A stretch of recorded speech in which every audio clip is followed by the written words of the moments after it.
Seigneur vous bénisse. Je salue toute l'église au nom du Seigneur Jésus-Christ. Je salue les hommes de Dieu ainsi que les officiants. Que le Seigneur vous comble de ses riches bénédictions ce matin. Amen.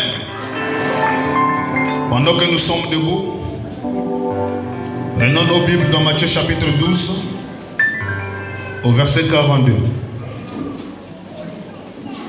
Matthieu chapitre 12, au verset 42. La Bible dit ceci.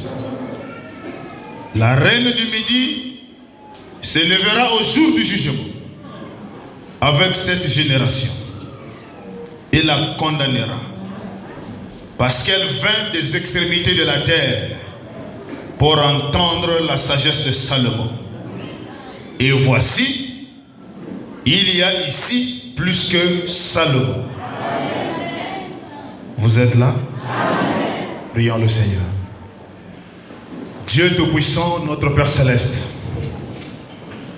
toi le Dieu de notre pasteur Séraphin Bosengo, le Dieu de notre prophète William Marion Branham, toi qui s'appelles le Seigneur Jésus-Christ, le Dieu qui n'a pas d'échec, le Dieu qui n'a pas de frontières, le Dieu qui a dit nul ne se tiendra devant toi tant que tu seras en vie. Le Dieu qui nous a dit, quand on forme le complot contre toi, sache que ce complot ne vient pas de moi. Le Dieu qui nous a dit, quand le diable s'élèverait comme les vagues d'une mer, le Saint-Esprit a promis de placer son étendard pour nous protéger. C'est Dieu qui nous a dit, 10 000 tombent à notre gauche et à notre droite.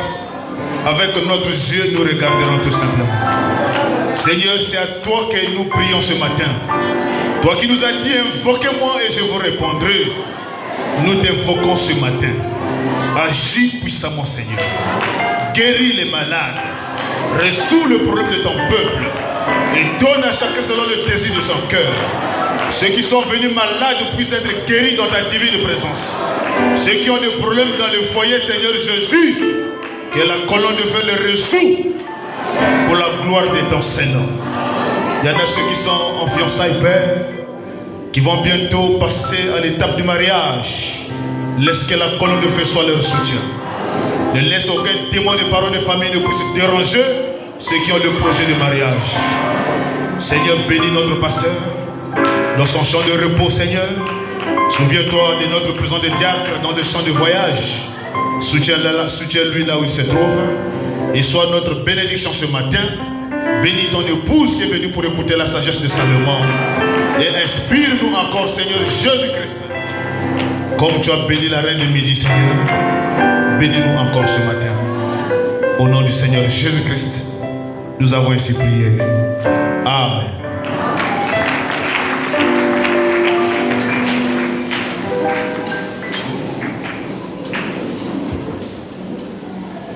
Shalom. Vous vous sentez bien? Moi aussi, je me sens bien.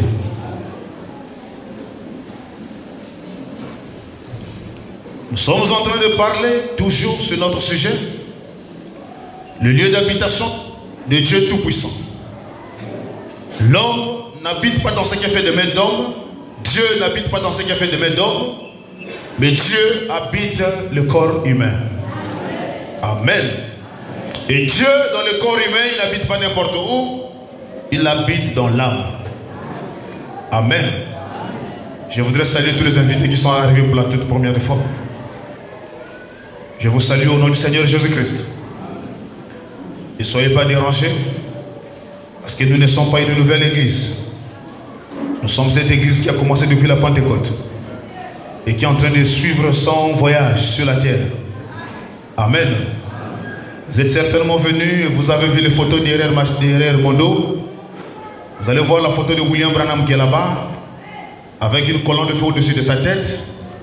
Et au milieu, il y a une photo qui semble être un peu nuageuse. Amen.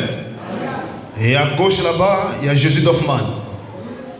Vous allez dire, mais nous, on nous a dit que vous ne devrez jamais présenter des images ciel sur la terre. Ça, ce sont des gros plans. Notre Dieu fait aussi des détails.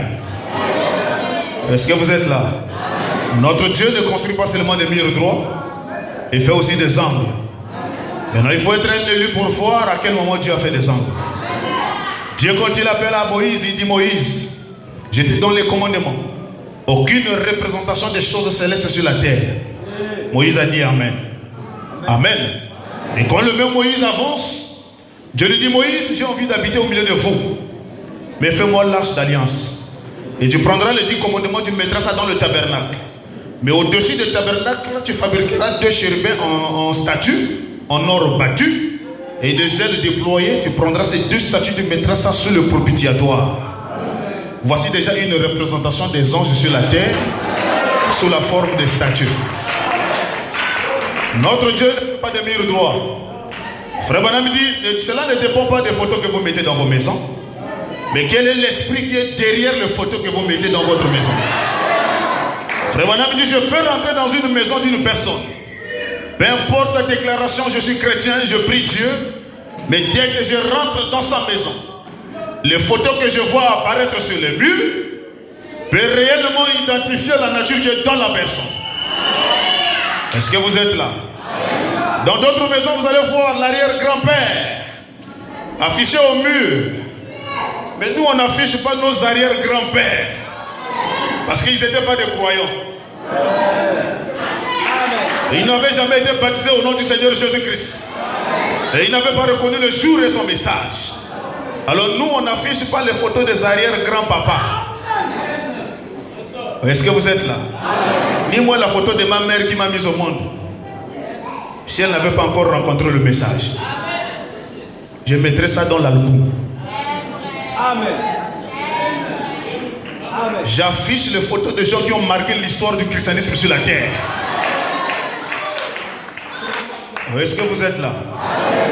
Nous sommes en train de parler sur la foi. Et nous avons dit que la foi est une ferme assurance. Amen. Nous avons encore dit que la foi vient de ce qu'on entend. Et ce qu'on entend vient de la parole de Dieu. Nous avons dit que ça c'était le gros plan. Même les dénominations ont la parole. Et eux aussi ils écoutent la parole. Et eux aussi ils entendent ce qui vient de la parole. Mais dans ces derniers jours, nous voudrons amener la foi plus haut. La foi ne vient pas seulement de ce qu'on entend, mais la foi est une révélation. Qu'est-ce qu'une révélation, frère? C'est quelque chose qui n'est pas écrit, mais que Dieu t'inspire. Et quand il t'inspire ça, et si c'est lui qui t'inspire, Dieu doit confirmer ça. Est-ce que vous êtes là? Nous avons vu la femme à la perte de sang. Elle a dépensé tout son argent pour voir tous les médecins du monde entier. Cette femme n'avait jamais été guérie. Alors la perte de sang en Israël, c'est une abomination. Car la Bible dit une femme en période de menstrue, quand il touche un homme, cet homme est souillé pendant quelques jours. Oh, est-ce que vous êtes là? Et cette femme-là vivait dans cette période. Il dit, mais je ne peux pas consulter même la prière. Même les diacres ne peuvent pas me faire rentrer dans le bureau du pasteur. Parce que je suis dans les menstrues. Oh, est-ce que vous êtes là? Alors elle a créé quelque chose qui n'était pas dans la parole. Elle a créé quelque chose qui n'était pas écrit. Elle s'est dit, maître, je suis malade. Mais tu as dit la foi vient de ce qu'on entend. J'ai entendu que cet homme-là a Dieu. Mais puisque dans de telles conditions, il ne peut pas me recevoir. Du coup, il reçoit l'inspiration. Il dit, je vais juste toucher le pont de sa robe. Et que le Dieu qui est en lui, qu'il puisse me guérir. Est-ce que vous êtes là? Il a créé quelque chose qui n'était pas dans la parole. Et quand il a touché le pont de la robe de Jésus, le Messie a senti une force le quitter. Frère Branham dit, jusqu'alors, elle n'était pas encore guérie. Et il fallait que Jésus tourne le regard dans la foule. Il dit, qui m'a touché? C'était une touchée spéciale. L'apôtre Pierre pouvait dire, mais maître, mais tout le monde te touche. Il dit, ça c'est spécial. Et frère Branham ajoute, Jésus a parcouru ses regards sur la foule. Personne n'avait vu cette femme. Même Jésus ne l'avait pas vue. Mais le discernement a détecté que c'était elle. Jésus l'a regardé, madame, c'est toi qui viens de me toucher. Mais ta foi t'a sauvé. Frère, la foi est au-delà des Écritures. La foi est au-delà de tout ce que vous pouvez entendre. On peut bien vous prêcher la foi, mais la véritable foi vient quand vous recevez le baptême du Saint-Esprit. Frère, quand quelqu'un est baptisé du Saint-Esprit, Dieu lui prête sa foi. Ce n'est plus lui qui vit, mais c'est Christ qui vit en lui. Et ce n'est pas lui qui prie, ses prières sont inspirées. Oh, est-ce que vous êtes là? Alors, cela nous a mené à parler sur la seconde main de la foi. La seconde main de la foi, c'est la foi surnaturelle. C'est la foi qui n'est pas écrite. Et cette seconde main aide tout le monde. Que tu sois païen ou chrétien, quand Dieu devant quelqu'un qui a la foi, amen, rien ne peut lui résister. Nous avons parlé de l'aveugle qui était né de naissance. Cet aveugle né de naissance, quand Jésus vint, Jésus cracha sous le sol. Il cracha sur la terre, Jésus ramassa de la boue et il frappa ça sur les yeux de l'aveugle. Le Saint-Esprit nous avait inspiré. Il nous a dit, c'était pas la boue qui a guéri l'aveugle. C'était l'obéissance. Frère, tu ne peux pas prétendre avoir la foi et si tu n'as pas l'obéissance à la parole. Jésus prend la boue, il met sur les yeux de l'aveugle. Il dit, va te laver aux eaux de Siloé. Si l'aveugle partait à un robinet pour laver les yeux, il n'allait pas être guéri. Si l'aveugle cherchait quelconque eau pour laver la boue, cet aveugle n'allait pas être guéri. Alors la foi est une obéissance. La Bible dit, vaut mieux l'obéissance que des sacrifices. Donner vos sacrifices, c'est bien. Payer les dîmes, c'est bon. Mais l'obéissance à la parole vaut mieux que les sacrifices. Car la Bible déclare, alléluia, quand vous obéissez à toute la parole, vous avez droit à recevoir le signe. Frère, la foi est au-delà de l'entendement. La foi de la seconde main. Je peux voir le général Nama quitter le pays de la Syrie parce qu'il a écouté comme Israël est Dieu qui guérit les malades. Frère, quand il est arrivé devant le roi, devant le prophète a regardé son esprit. Il a regardé son âme. Il n'y avait rien pour vivre cette foi. Alors il fallait lui donner la seconde main. La seconde main, c'est quoi, frère? Ce sont des institutions. Le prophète va lui dire, toi, Nama, pour ta guérison, va te laver cette fois dans les eaux boueuses. Est-ce que vous êtes là? S'il dit, je ne pars pas, tu ne seras pas guéri. Nama était général, il dit, mais comment? Il n'y a pas de piscine chez moi pour que je vienne me baigner cette fois dans les eaux boueuses.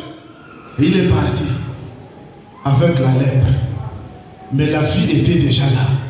La parole était déjà prononcée. Son serviteur lui dit, mais maître, obéis tout simplement. La foi vient de ce qu'on entend, je dis amen. Mais il faut aussi obéir à la parole. Obéis à ce qu'il t'a dit. Et observe si tu seras guéri ou pas. Le général est retourné. Il s'est plongé 3 fois.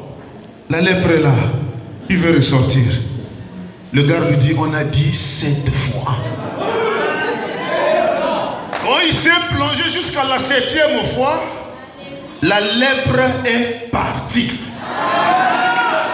Frère, la véritable foi, je vous dis que c'est la révélation. Quand Dieu te révèle quelque chose, qu'il pleuve, qu'il neige, tu ne peux jamais être ébranlé. Les gens peuvent te décourager, mais toi tu sais là où tu te tiens. Frère, la foi est un poteau d'attache. La foi c'est pas des phrases. La foi c'est pas des explications. Mais la foi est une vie. Il faut avoir rencontré Dieu au préalable. Les gens pensent que rencontrer Dieu, c'est voir la colonne de feu. Ça, c'est le gros plan de la vision. Tout le monde ne rencontrera pas la colonne de feu. Oh non, frère, pour Dieu, il faut voir la colonne de feu. Frère, ça, c'est le gros plan. Frère Branham dit le baptême du Saint-Esprit dans le cœur humain, c'est ça même rencontrer Dieu. Mais comment est-ce qu'on reçoit le baptême du Saint-Esprit? D'autres le reçoivent par l'imposition des mains. D'autres le reçoivent par la parole prononcée, ils reçoivent l'oxygène. Est-ce que vous êtes là? Frère, la foi, c'est une expérience. Qui pouvait dire à Marie de Magdala que Jésus n'existe pas? Ou bien que Dieu ne guérit pas? Impossible. Marie de Magdala ne va pas te croire.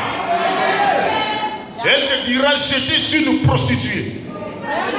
Mais une fois dans la présence de cet homme, j'ai été changé sur le champ.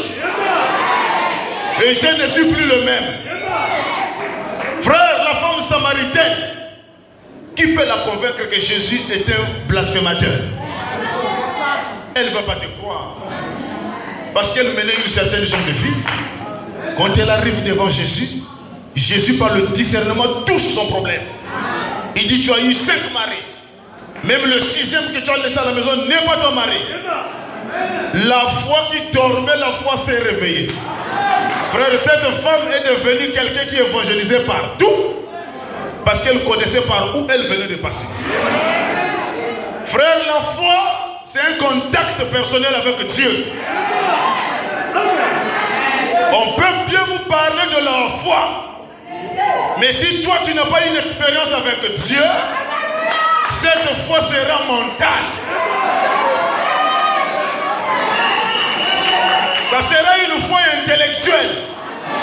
Prendre la Bible, aller à l'église, mémoriser les citations du messager. Et ce sont ce genre de gens qui ne durent pas dans le message. Quand Dieu ne les bénit pas, ils sont dessus, ils retournent.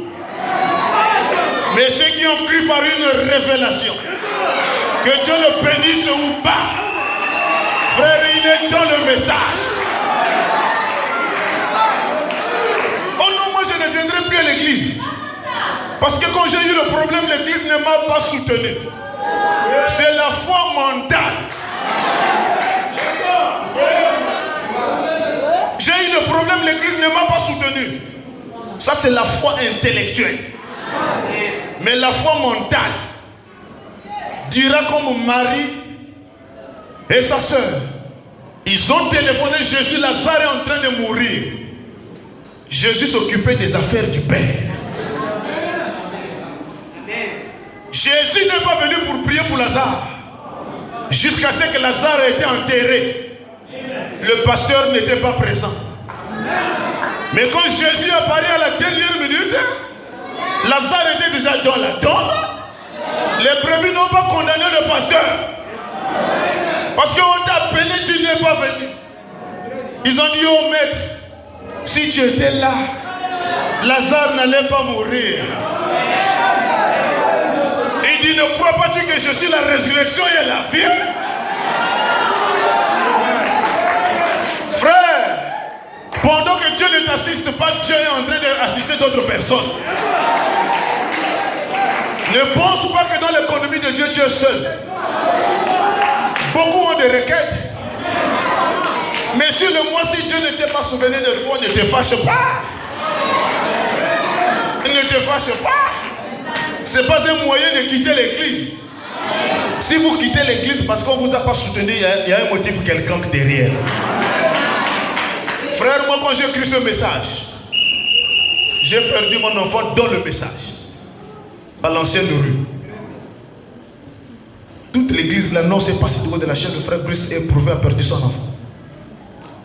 Frère, une seule personne m'a visité du début jusqu'à la fin. C'était l'épouse de notre pasteur Martin. J'allais être découragé. Le diable venait pour me prêcher. Mais il y a une seule citation que le pasteur avait déclarée à Franceville qui m'a soutenu. La citation là disait ceci: quand tu passes dans le tourment, et que tu passes dans le moment difficile, et qu'une brebis de l'église t'assiste, c'est toute l'église qui est derrière la personne.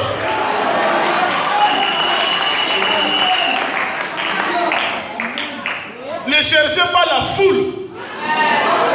Ne cherchez pas tout le monde. Une seule brebis qui te visite, c'est Dieu dans la chair humaine. Et une seule brebis représente toute l'église entière. La citation m'a réconforté. Et je me suis tenu debout jusqu'aujourd'hui. On ne croit pas Dieu par intérêt. L'amour du message est différent de l'amour dénominationnel. Là-bas, quand quelqu'un est malade, tout le monde est à l'hôpital. Mais dans le message, il y a une particularité qui est différente de celle de la dénomination. La dénomination accompagne la vie d'Israël. Et ils seront sauvés en groupe. Mais dans le message de William Branham, le salut est individuel. Hein? Donc si tu ne sais pas là où tu te tiens, tu vas faire demi-tour. Il faut bien connaître ta position dans le corps de Christ. Ce n'est pas un homme qui t'a appelé ici, mais c'est Dieu qui t'a appelé. Et le Dieu qui t'a appelé prendra position de toi dans les moindres détails. Frère, l'homme peut te soutenir, mais il sera fatigué. Mais quand Dieu te soutient, c'est jusqu'au bout. Ne cherchez jamais le soutien des hommes. Cherchez le soutien de l'homme invisible. Dans la maladie, il est là. Dans la souffrance, il est là. Quand tu es attristé, il y a une douce voix qui te console. Je suis ton rédempteur. Je suis ton mari capable. Frère, la foi, c'est autre chose. Oh non, moi, je vais quitter l'église. Il faut quitter. Dieu remplacera quelqu'un d'autre. Je me pose des questions. Si moi je quitte le plein évangile, je vais encore recommencer la vie à zéro. Je vais aller encore chercher une nouvelle église. Il faut chercher à t'adapter. Il faut chercher qu'on te découvre. Il faut chercher qu'on te connaisse. Mais c'est un retard. Ici, je suis déjà connu. Un petit problème, l'église survient à mes bénédictions. Même s'ils ne viennent pas, une requête, Dieu exauce. Tu quittes l'église, tu vas là encore recommencer ta vie à zéro. Tu vas chercher que le pasteur te connaisse. Tu vas chercher que le diacre te découvre. C'est un retard. C'est un retard. Moi, je meurs ici. Vous aussi mourrez ici. Amen. Frère Madame parle de la reine de Midi. La reine de Midi d'autrefois venait du pays de Séba. Et elle partait pour contempler la sagesse de Salomon.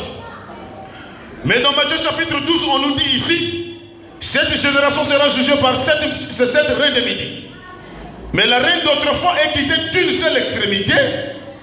Mais la reine d'ici quitte des extrémités de la terre. Donc il ne s'agit plus d'une seule reine. Il s'agit maintenant de beaucoup de reines qui quittent de plusieurs extrémités de la terre. Il s'agit de l'épouse de Jésus. Cette épouse de Jésus quitte de partout pour venir contempler la sagesse de Salomon. Frère, qui était Salomon à l'époque? Salomon était un prophète béni par Dieu qui avait reçu un don spécial. Et le don que Salomon avait reçu, c'était le don de discernement. Et frère Madame dit, le don de discernement à travers l'histoire de l'humanité n'a été donné qu'à 3 personnes. La première, c'était Jésus-Christ lui-même, c'était Salomon lui-même. Le deuxième, c'est Jésus. Et le troisième, c'est William Marion Branham. Le don de discernement, frère. Quand Israël a reconnu le don qui était dans Salomon, ils ont passé l'âge de millénium. C'était la paix sur la terre. Alors si l'épouse qui quitte dans les extrémités de la terre, reconnaissent le don qui est dans William Marion Branham, vous passerez le millénium sur la terre. Il n'y aura pas la guerre dans vos foyers. Il n'y aura pas la guerre dans les témoins de famille. Il y a un ange qui va veiller sur toi. Si Israël a passé le millénium parce qu'ils ont reconnu le jour et le don de Salomon, le pouce d'aujourd'hui s'il découvre qui est William Marion Branham. Et le don qui était dans ce don, c'est le millénium. Est-ce que vous êtes là? Nous n'adorons pas William Marion Branham. Branham n'est pas Dieu. Et il ne le sera pas. Et Branham c'est un prophète. Il a reçu la grâce de recevoir l'ange de l'Éternel. Oh, est-ce que vous êtes là? Mais quelle était la particularité de cette reine de Midi? Elle avait une particularité. C'est cette particularité-là que j'aimerais partager avec vous. Dans la brochure question-réponse numéro 3. Prêché en 1964.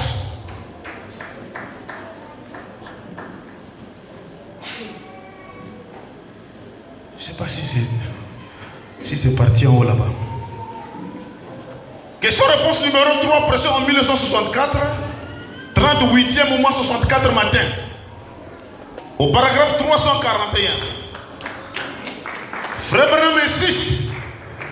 Il dit, n'est-ce pas que la reine de Midi, un frère pose la question à William Branham, n'est-ce pas que la reine de Séba se rendit auprès de Salomon pour l'éprouver, afin de découvrir par elle-même si le nom du Seigneur était vraiment Salomon. Est-ce que vous êtes là? Cette reine de Midi se déplace pour aller voir le message, pour aller le prouver, pour savoir est-ce que le nom de Salomon, c'est le nom du Seigneur Jésus. Le nom du Seigneur était vraiment Salomon ou non? Frère Branham dit, je ne comprends pas bien cela. Attendez une minute. N'est-ce pas que la reine de Séba se rendit auprès de Salomon pour le prouver afin de découvrir par elle-même si le nom du Seigneur était vraiment Salomon ou non? Frère Branham répond, je ne comprends pas. Je ne comprends peut-être pas cette question. Excusez-moi, juste un instant. Laissez-moi la relire. Ça fait combien de fois? 3 fois. N'est-ce pas que la reine de Séba se rendit auprès de Salomon pour le prouver afin de découvrir par elle-même si le nom du Seigneur était vraiment Salomon ou non? Là, frère Branham a compris. Frère Branham dit non. Elle ne l'a jamais éprouvé pour découvrir si le nom de Dieu était Salomon. Est-ce que vous êtes là? Donc les gens qui adorent Branham, qui baptisent au nom de Branham, Branham n'est pas le nom de Dieu. Est-ce que vous êtes là? Branham n'est pas le nom de Dieu. Branham dit non. Non. Non. Elle ne l'a jamais éprouvé pour découvrir si le nom de Dieu était Salomon. Salomon était un roi. Et elle est venue, et elle a dit, vraiment Dieu est avec son roi et avec son peuple. Voyez-vous? Elle est venue et elle a été éprouvée. Elle a éprouvé Salomon au sujet de son don. En effet, elle avait des choses dans son cœur que Salomon lui a révélées. Et cela montrait qu'il était le roi de Dieu sur terre. Vous, souvenez-vous là-bas, je crois, d'où elle venait là-bas au pays de Séba, d'où elle était venue. Les gens venaient. Et vous savez, elle racontait des grandes choses qui se passaient, comme quoi ils avaient un Dieu là-bas qui avait oint leur roi. Et comment ce roi était loin de Dieu? Je ne crois pas qu'elle ait pensé que le nom de Salomon ou que le nom de Dieu fut Salomon. Frère Branham dit, je ne pense pas. Frère Branham ajoute, car si elle l'avait fait, cela ferait d'elle une païenne. Donc croire que Branham est Dieu, cela fera de toi une païenne ou un païen. Bon, est-ce que vous êtes là? Peu importe comment Dieu a utilisé cet homme, faire de lui Dieu tout-puissant. Petit Dieu, oui. Mais Dieu tout-puissant fera de toi païen. Car si elle l'avait fait, cela ferait d'elle une païenne à nouveau. Voyez-vous? Ainsi, elle pouvait bien le faire dans son cœur, peut-être. Ainsi, elle pouvait bien le faire dans son cœur. Elle pouvait penser dans son cœur que Dieu était Salomon. Que Salomon était Dieu. Car elle était au départ une païenne. Quand tu es au départ un païen, tu peux avoir des pensées que Branham est Dieu. Parce que Dieu est païen. Bon, est-ce que vous êtes là? Car elle était au départ une païenne. Mais lorsque Salomon lui a révélé le secret de son cœur, par un don de discernement qui était alors appelé sagesse, il discerna cela. Elle sut que Dieu était avec Salomon. Amen. Est-ce que vous êtes là? Amen. Nous aussi, nous sommes cette reine de Midi. Nous avons vu le discernement de Dieu dans William Marion Branham. Nous l'appelons pas Dieu, mais nous avons vu Dieu travaillant avec cet homme. Et cet homme nous a montré par sa vie comment Dieu opère. Frère, un homme pleinement soumis qui est consacré à Dieu, Dieu lui parle. Dieu traite avec lui tous les jours. Alors la foi, c'est avoir une vie de prière consacrée. Frère, un jour, William Branham quitte un pays pour un autre pays. Pendant qu'il traversait dans les airs, il y avait une femme dans un pays intermédiaire. Cette femme-là était une femme de couleur. Elle était une femme noire. Frère Branham dit, elle était pentecôtiste. Elle n'avait qu'un seul enfant dans sa vie. Et l'enfant a été élevé, l'enfant a grandi, l'enfant a attrapé une maladie vénérienne. L'enfant se mourait. Frère Branham dit, cette femme de couleur, elle s'est identifiée à un personnage biblique. Frère, la foi s'identifie parfois au personnage biblique. Tu prends ta requête, tu t'identifies à une personne de la Bible, tu te consacres comme il avait fait, tu pries comme il avait fait. Dieu qui n'a pas de parti d'opposition, Dieu va te guérir. Dieu te donnera selon le désir de ton cœur.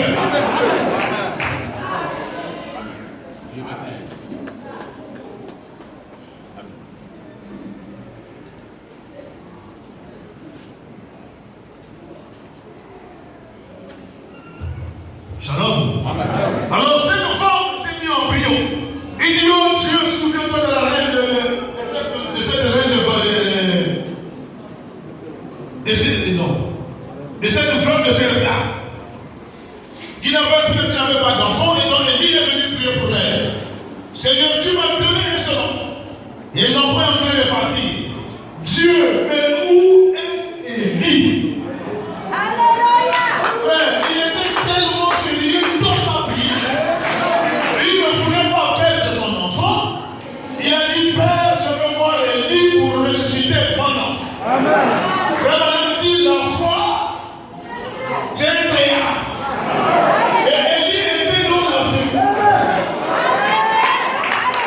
Mais la foi, c'est pas autre chose. Et si la foi se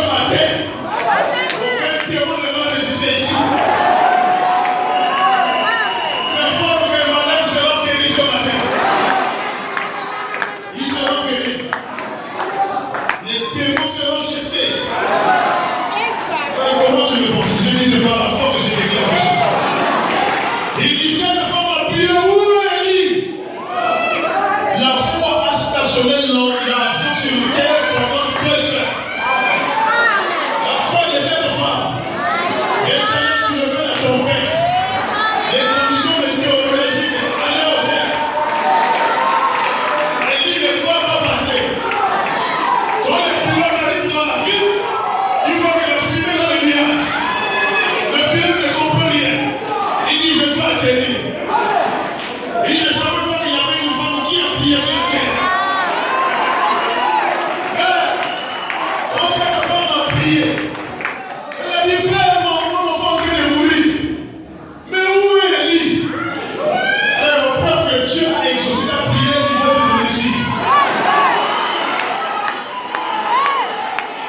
Quand Dieu exauce une prière, la prière doit être accompagnée d'un signe visible. C'est ce signe-là qui fera de toi un poteau d'attache. Quand cette femme-là, après avoir prié, elle s'est à genoux en dormant. La prière était tellement forte, le sommeil l'a attrapé en priant. Pendant qu'elle priait là, un petit son se survint. Il voit Élie le titubite, le messager qui est en train de descendre Samuel, avec un chapeau sur la tête, avec une veste enfoncée. Il est en train de descendre la rivière. Quand le dame se réveille, il sort. Il met le regard de la montre. C'est 3 heures du matin. 3 heures du matin. Père, donc tu veux me dire que l'homme que j'ai fait avec la veste, avec un chapeau, se souvient de lui. Mais comme il ne connaît pas ma maison, je vais me tenir à la porte. Et je vous informe que la foi, c'est une révélation. L'enfant en train de mourir, elle a pris du côté le songe vient. Et le songe lui donne un poteau d'attache. Là, il n'y a plus de doute. Il n'y a plus de certitude. Si ton mariage, si ton mari, c'est Dieu qui te l'a donné. Peu importe l'esprit de papillonnage.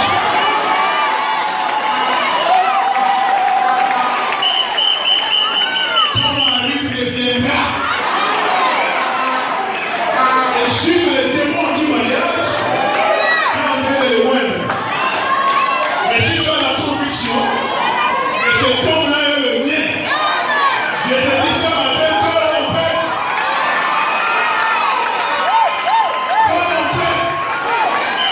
il reviendra. Il faut avoir la foi que c'est Dieu qui te l'a donné. Oh mon chéri, c'est Jésus qui t'a donné la femme. Mais peu importe la petitesse. Oh ma femme est tête dure. La tête dure, là, ce sont des esprits anti-mariage. Qui sont en mission pour te décourager. Pour renier le fait que tu as fait. C'est le diable en mission. Pour te décourager. Pour renier le fait que tu as fait. Et moi, je te forme ce matin. Et Dieu ne donne pas de cadeaux pour venir à cette femme. Si Dieu te laisse traverser les fréquentations, traverser les fiançailles, et moi c'est votre main là-bas. Et ce que tu vas vivre après, ce sont des épouvantails. Ce sont des épouvantails. Notre Dieu est vivant. Et aucun démon ne vainquera sur les âges. Et aucun enfant de Dieu ne restera tous les jours triste.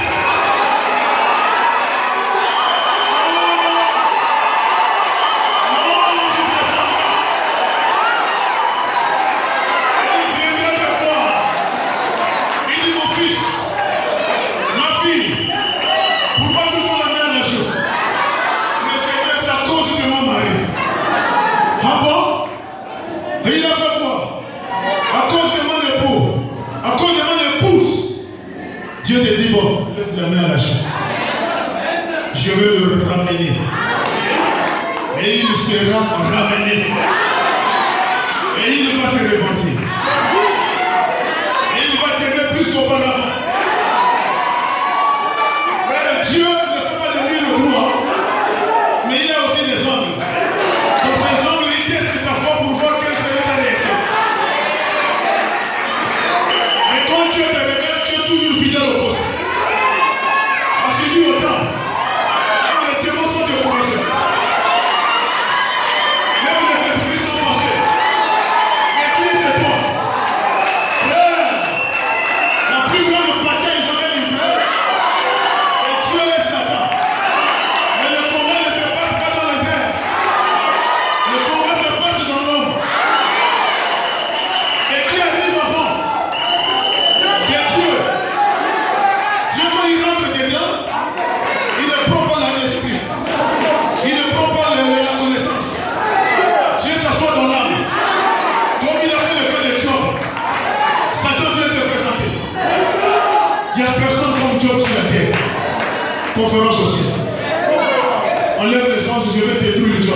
Mes chéris, maudit Dieu meurt. Il dit le même démon qui était en conférence avec Dieu est venu se cacher dans la femme. Donc le diable est venu achever la course en passant par la femme. Maudit Dieu meurt. Mais le même Dieu qui a dit je t'envoie, elle était en job. Il dit madame, tu parles comme une femme insensée. Mais celui qui a la foi ne sera jamais déçu de la vie. Celui qui a la foi ne sera jamais déçu de la vie. Parce que c'est Christ en lui. Au travail, au pas travail, au mariage, au pas mariage, c'est la foi intellectuelle. Mais la foi spirituelle. La foi c'est là. La foi peut ordonner à Dieu, je veux tel frère.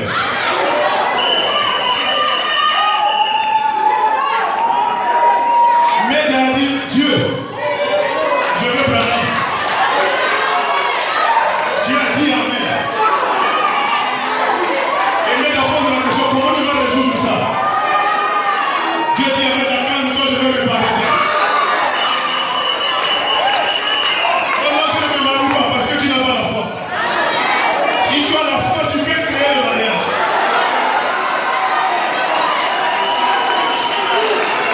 La foi était créée. Mais elle était fatiguée du célibat. Elle était fatiguée de aimer Branham dans le cœur tous les jours. Il dit Seigneur, je ne veux pas mourir d'estomac à cause de l'amour. Toi tu travailles de deux bouts de fil. Ramène-moi cet homme ici, dans le délai le plus court. Et Dieu au ciel a regardé la sincérité de Meda. Meda pose la question, Dieu, comment tu vas résoudre ça? Parce qu'une femme ne peut pas draguer un frère. Dieu dit, Meda, reste calme. C'est moi-même le maître des circonstances. C'est moi-même le maître de tous les événements qui se passent sur la terre. Alors Branham monte sur le plus haut l'arbre. Branham a grimpé l'arbre. Juste pour aller lire un verset de la Bible. Malachie 4, c'est toi. Meda aussi reste à la maison. Il dit pour te montrer que Branham, je te l'ai donné. Ton mari s'appelle Malachie 4. Quand Branham arrive à la maison, oh frère Branham, shalom. La foi est une révélation. Et quand ce Dieu te révèle, tu n'as pas peur de déclarer ça en public. Que ça échoue, que ça n'échoue pas, c'est pas ton problème. Mais d'avoir la foi que ce qu'il a vu, c'est Dieu. Il dit Branham, je bénis Dieu. Dieu m'a visité. Il m'a dit que mon mari c'est Malachie 4. Branham fait boum.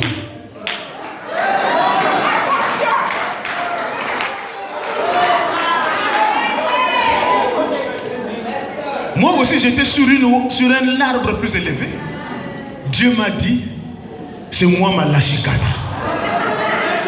Meda commençait à comprendre que le Dieu qui travaille de deux bouts de fil est allé préparer le terrain lui-même. Dieu t'a révélé par un songe. Oh non, ça c'est ton mari. Mais reste calme. Ne te panique pas. Si c'est Dieu, ça va s'accomplir. Mais il faut aussi vérifier, est-ce que ce n'est pas la convoitise de Dieu?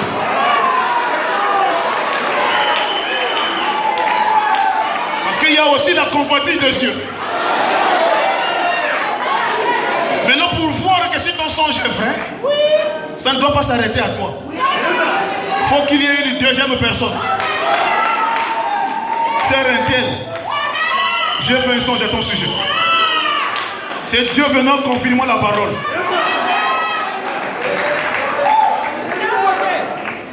Et si c'est toi seul qui rêve, l'autre côté, il n'y a même pas l'attraction.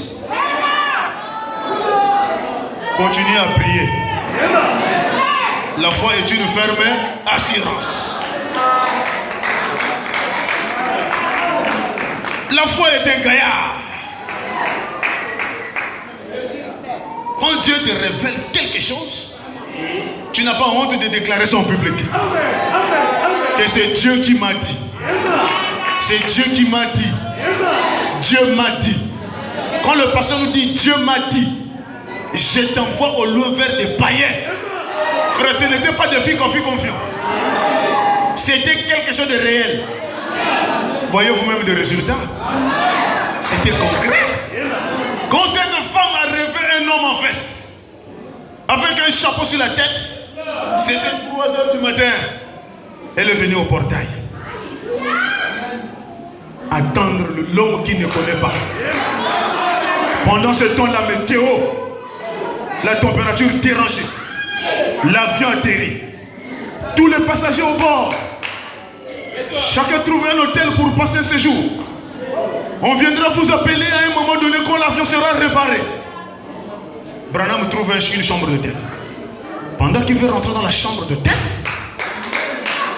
la foi dit à Branham, sors dehors. Descends la ruelle qui va à gauche. Mais Seigneur, tu m'amènes où? Descends. Frère Branham ne fait que descendre. Jusque dans les mapanes de venir voir.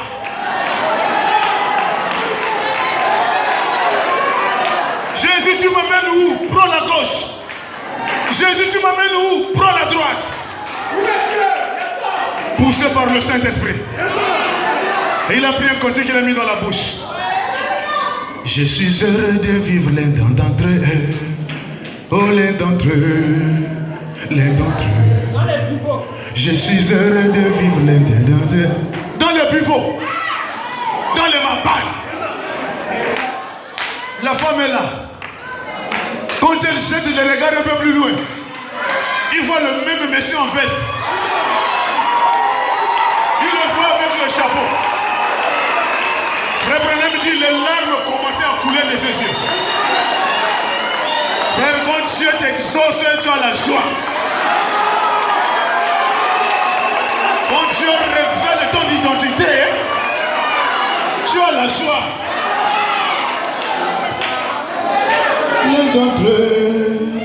L'un d'entre eux, je suis heureux de dire, je suis l'un d'entre eux.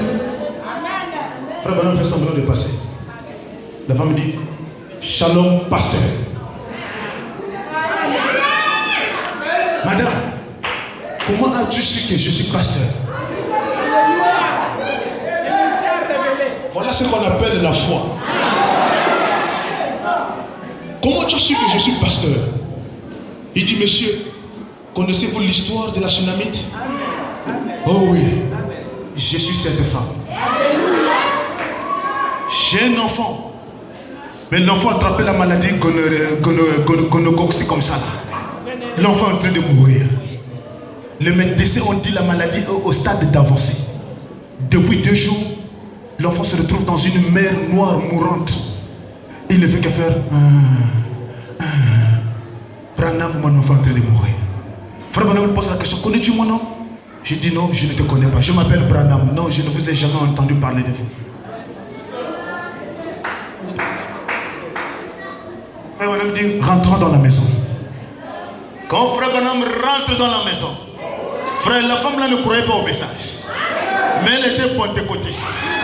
Frère Branham dit, je n'ai jamais vu un endroit plus propre que cette maison. Pas la maison le matin, les slips des enfants sont encore sur les fauteuils.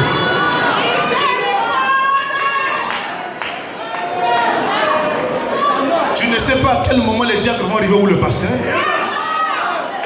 Les assiettes qu'on a mangées hier, c'est encore là au salon. Le frère Branham dit la maison de cette femme-là était propre.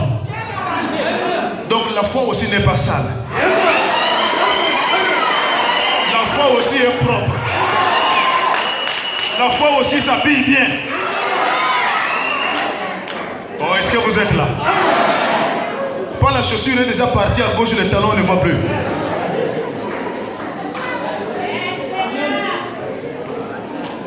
La maison était propre. William Branham soulève le regard. Il voit un panneau écritoire plaqué sur le mur. Que Dieu bénisse ma maison. Branham dit, cette écriture m'a touché. Je suis rentré dans le palais royal. Je n'avais jamais été bien reçu comme dans cette petite maison d'une femme de couleur. Je regardais l'enfant. L'enfant était là en train de mourir. La prière de cette femme, elle ne priait pas pour que l'enfant soit ressuscité, mais elle priait pour que son enfant meure chrétien. Le frère Branham était dépassé. Il dit, quel amour d'une mère. Frère Branham dit, bon madame, prions. Il dit, madame, prie d'abord. Quand cette femme-là t'a largué la prière, c'était pas des prières préfabriquées. C'était des prières accompagnées de promesses. Elle s'est identifiée à un personnage biblique. Frère, quand tu passes par des tourments, choisis un personnage dans la Bible. Quand tu vois que tu es attaché, ta vie est bloquée. Moi, quand je vois que tout ne marche pas, je m'identifie à l'âne. Et Jésus a envoyé à ses serviteurs aller le détacher. Je m'identifie à cet âne. J'ai dit, Père, souviens-toi de cet âne. Il était attaché au contour d'une maison, en face d'une porte. On ne sait pas si c'était au village ou en Bigou, où il était attaché. Je m'identifie à l'âne. Là, ma vie ne marche plus. J'ai dit, Père, souviens-toi de cet âne qui était attaché au contour d'un chemin, en face d'une maison. On ne sait pas si c'est en Bigou ou si c'est en Mikambo qu'il a été attaché. Mais dans la pensée éternelle, l'âne a été fait pour que Christ Jésus monte. Mais s'il n'est pas détaché, Christ ne montera pas. Seigneur, je m'identifie à cet âne. C'est toi Jésus. C'est toi Dieu. Certainement tu as une mission accomplie dans ma vie. Certainement tu as quelque chose à faire. Certainement. Mais je suis lié. Envoie-moi tes serviteurs. Envoie-moi la parole. Envoie-moi l'onction pour me délier. Envoie-moi ça pour me délivrer. Frère, quand tu identifies, tu vas voir que la prière tire en longueur. Et l'onction descend, il t'accompagne. Et il te donne les mots, il te prête les paroles. Et quand tu sors là, tu es satisfait. Cette femme-là s'est identifiée à la veuve. Quand frère Branham l'entend, il dit, j'ai pitié. Nous tous deux, on s'est mis au plancher en train de pleurer. La femme me regarde. Monsieur, tu peux prier? Alors j'ai tenu les pieds de l'enfant. J'ai dit, Seigneur, je vois que c'est pour cela que tu m'as envoyé ici. Je vois que c'est pour cela qu'il y a eu la tempête, pour que je sois ici. Donne la vie à cet enfant. Dès qu'il a dit Amen, l'enfant s'est réveillé. Maman, maman. La foi est une révélation. Quand Branham sort pour aller à l'aéroport, l'avion a fait 2 heures sur la terre pour chercher à réparer la panne technique. Quand Branham arrive, c'est le dernier appel retentit, le messager, le dernier appel, Branham, c'est lui qui arrive. Si la foi peut faire descendre l'avion, donc prenons notre foi que nous avons aujourd'hui, pesons ça sur la balance. Est-ce que c'est réellement la foi? Ou bien c'est la connaissance du message? La foi calme des situations. La foi fait troubler Satan dans son royaume. J'ai écouté un témoignage. Un pasteur, il prend le CD du Nigérien. Toute l'église avec le CD. Le gars là témoigne, il est en enfer. Il a donné le témoignage. Il a parlé de Satan en enfer, Satan est tombé sur la chaise. Il a parlé de Jésus en enfer, Satan est tombé sur la chaise. Et toute l'église. Les prédications des gens qui visitent l'enfer. Un fils de Dieu ne peut pas goûter de telles choses. Oh non, frère, viens écouter le témoignage d'un frère qui a visité l'enfer. Écoutez-moi comment il parle. Il a vu le pape, il a vu le feu, il a vu Satan. Ce sont des choses qui sèment la peur dans les élus de Dieu. Moi, je n'écoute pas ça. J'arrive dans un village, toute l'église était plongée dedans. Frère, il était en enfer, il donnait le témoignage et le diable est tombé parce qu'il a écouté Jésus. Il dit, frère, laissez ça. Satan n'a pas peur du nom de Jésus. Satan a peur de quelqu'un qui a le Saint-Esprit dans le cœur. J'ai dit à ce monsieur, les 7 fils de Séphan ont prononcé, les démons ont dit, nous connaissons Paul, nous connaissons Jésus que Paul prêche. Les démons ont cité le nom de Jésus. Le démon, pour te craindre, il faut qu'il voie l'identité de celui qui l'a chassé au ciel. S'il ne voit pas l'identité de Christ en toi, crie pour toi Jésus toute la journée, les démons vont dormir. Il faut Jésus dans le cœur. C'est celui-là qui chasse Satan. Est-ce que vous êtes là? Nous sommes en train de parler sur la foi. La foi est un gaillard. La foi est un triomphateur. La foi est une révélation. La Bible nous dit qu'Abel offert à Dieu un sacrifice plus excellent qu'Abel. Ce n'était pas écrit dans la Bible. Amen. Abel offrit un sacrifice plus excellent que Caïn. Amen. Ce n'était pas écrit dans la Bible. C'était la révélation. Est-ce que vous êtes là? C'est la révélation qui conduit l'homme. C'est la révélation qui fait tout. Mais s'il n'y a pas la révélation, cette foi sera mentale. Et frère, madame dit ceci dans la brochure. Jésus, il prend soin de vous. Prêchez en 63 au paragraphe 44. Il prend soin de vous. Prêchez en 63 au paragraphe 44. Nous croyons que le médecin assiste les gens. Vous êtes là? Nous croyons que le médecin assiste les gens. Je crois que Dieu guérit par la médecine. Est-ce que qui dit Amen? Avoir la foi ne veut pas dire renier les hôpitaux. Hein? Un jour, j'ai accompagné un frère à l'hôpital. La femme, depuis la maison, le placenta est déchiré, le sang commence à couler depuis la maison. On a pris le taxi de l'hôpital général. On arrive à l'hôpital général, on fait les échographies, le docteur dit c'est urgent. Le sang est presque fini. Ton épouse doit passer par césarienne. Le frère dit, frère, pas ton épouse. Il vient de demander devant nous. Il dit, frère, je ne veux pas la césarienne. Frère, je ne veux pas la césarienne. Il dit, frère, ça c'est pas la foi. Dieu guérit par la médecine. Les placenta est déjà déchiré, le sang est déjà dehors. Tu veux qu'on fasse quoi? Il dit, frère, césarienne. Il dit, non, frère, césarienne. Le docteur nous a suivi. Vous voulez quoi? Vous perdez le temps. Prenez la décision. Je dis, docteur, césarienne. Le frère, là, il me regarde. Il est parti chercher la femme bien posée. Le Seigneur enlève toute peur. Et tout se passe dans de bonnes conditions. Frère, la foi ne veut pas dire être aussi incrédule.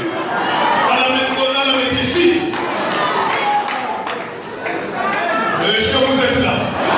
Un croyant visite aussi l'hôpital. On prie pour toi. Je crois, je dis Amen. Mais je dois aussi accompagner la seconde main. Tout est important.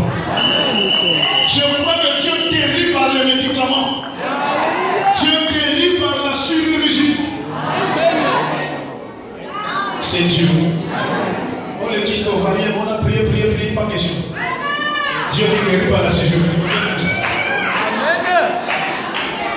Vous direz que c'est pas Dieu, c'est Dieu. La femme de William Marion Branham a accouché par césarienne. Le prophète de l'âge, son épouse a accouché 3 ou 4 enfants par césarienne. Jusqu'à ce qu'un jour, il était en train de lire l'histoire de Joseph. Il a tellement lu l'histoire de Joseph, l'onction l'a saisi. Et Dieu lui chuchote dans l'oreille, tu auras un enfant appelé Joseph. Et pendant que Mère accouche un enfant avant Joseph, c'est par césarienne. Le médecin appelle Branham dans la salle. Une fille. Bon, cette césarienne que tu viens de faire, il faut que ça soit la dernière césarienne. Parce que ça l'a coûté la vie. Branham, on doit ligaturer les trompes de ton épouse pour qu'elle ne puisse plus mettre au monde. Sinon, si elle attrape encore une autre grossesse, tu perdras ton épouse. Branham écoute à la fois qu'il lui a parlé que tu auras un enfant appelé Joseph. La foi est une révélation. Il dit, docteur, mais Joseph n'est pas encore né. Si vous ligaturez les trompes de mon épouse, je n'aurai plus Joseph. Laissez ça comme ça. Branham vient signer les décharges. La foi est une révélation. Et quelques années plus tard, on voit la femme de Branham enceinte. C'est Joseph qui est dans le ventre. Alléluia. Alors on avait dit, si elle accouche par césarienne, elle mourra. Mais quand Dieu te promet quelque chose par une inspiration, alors tu peux défier Satan sur le champ. Branham a levé et dit, Père, je ne veux plus les césariennes. Sa femme a couché, Joseph sans césarienne. Pourquoi? La foi. La foi révélée est un gaillard. Il a des muscles. Alors, je ne sais pas si vous saisissez cela. Il dit, nous croyons que les médecins assistent les gens. Je crois que Dieu guérit par les médicaments. Dieu guérit par la chirurgie. Dieu guérit par la compréhension de la parole. Oh, est-ce que vous êtes là? Dieu guérit par la compréhension. Dieu guérit par l'amour. Juste un peu d'amour fait beaucoup de choses. Frère Branham dit, prenez quelqu'un qui est tout bouleversé et montrez-lui simplement que vous vous souciez de lui. Voyez, Dieu guérit par les miracles. Dieu guérit par sa parole. Dieu guérit. Amen.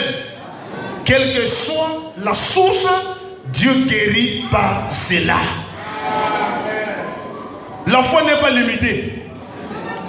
La foi s'étend partout. Dans les enfants dans le désert. Pression 47 au paragraphe 11. Frère Branham dit, eh bien, mes amis, il n'y a qu'un seul moyen pour vous au monde d'être guéri. C'est uniquement par la foi en Dieu. Bon, peu importe à quel point, Dieu peut me permettre par ma propre foi ôter un esprit de vous.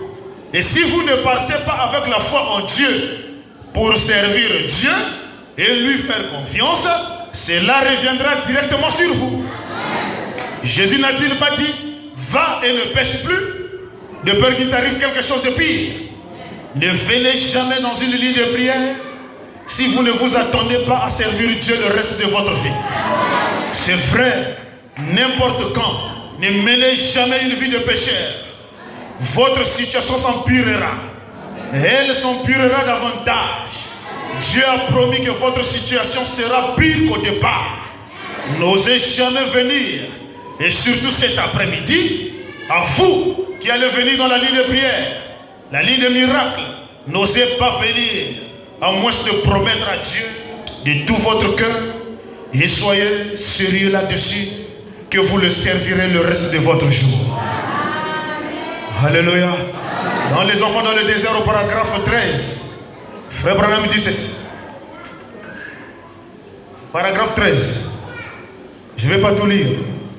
Frère Branham dit, remarquez donc, Dieu ne guérit pas juste pour faire parade de sa puissance. Dieu ne guérit pas pour montrer qu'il est puissant. Dieu ne guérit pas pour montrer qu'il est fort.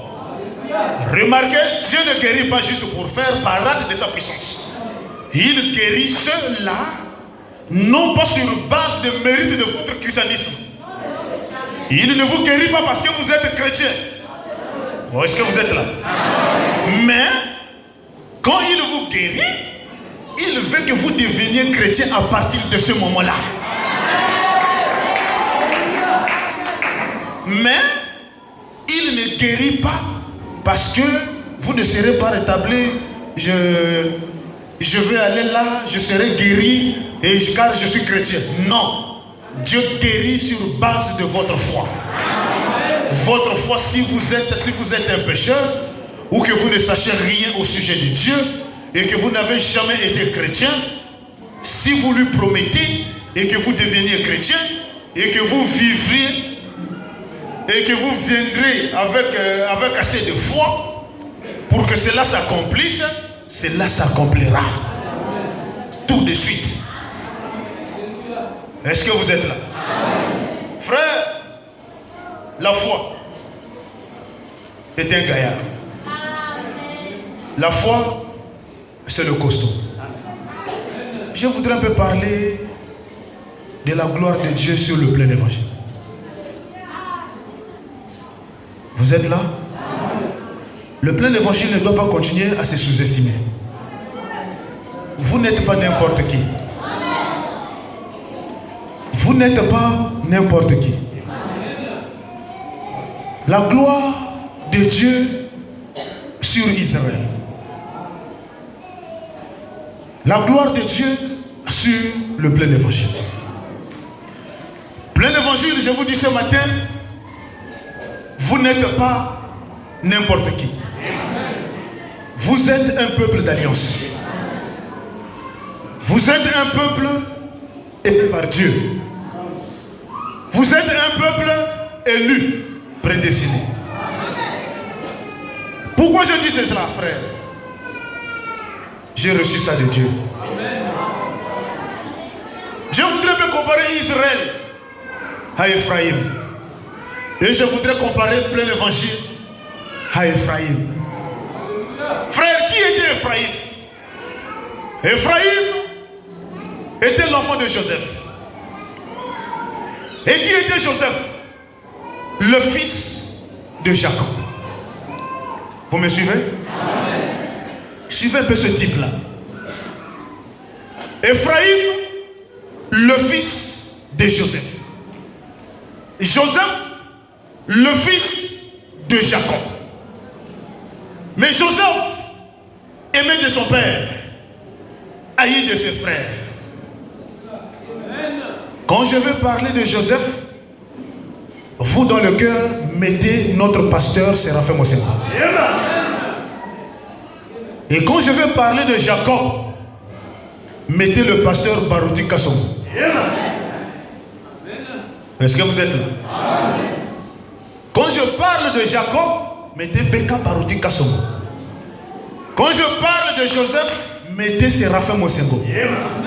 Et quand je parle d'Ephraïm, le fils de Joseph, qui est le fils de Séraphin Mosengo, c'est toi. Est-ce que vous êtes là? Maintenant, quelle était la gloire d'Ephraïm dans la vie de Jacob? Ephraïm n'était que le fils de Joseph. Ephraïm n'avait jamais vu Jacob. Mais Jacob avait vu, Joseph avait vu Jacob. Est-ce que vous êtes là? Joseph venait du pays de Jacob. Joseph avait reçu la commission. Jette enfant au loin vers des... Est-ce que vous êtes là? Joseph est arrivé dans le pays où Dieu l'a envoyé. Mais remarquez, Joseph dans sa nature, il n'est pas aimé de ses frères. Haï de ses frères. Oh, est-ce que vous êtes là? Et notre pasteur est haï de ses frères. Frère, je dis ça haut et fort. Je ne crains rien. Parce que ce que je dis est une vérité. Il est haï de ses frères. Haï des prédicateurs. Non pas que le prédicateur a voulu l'haïr, mais cette haine est venue de Dieu lui-même.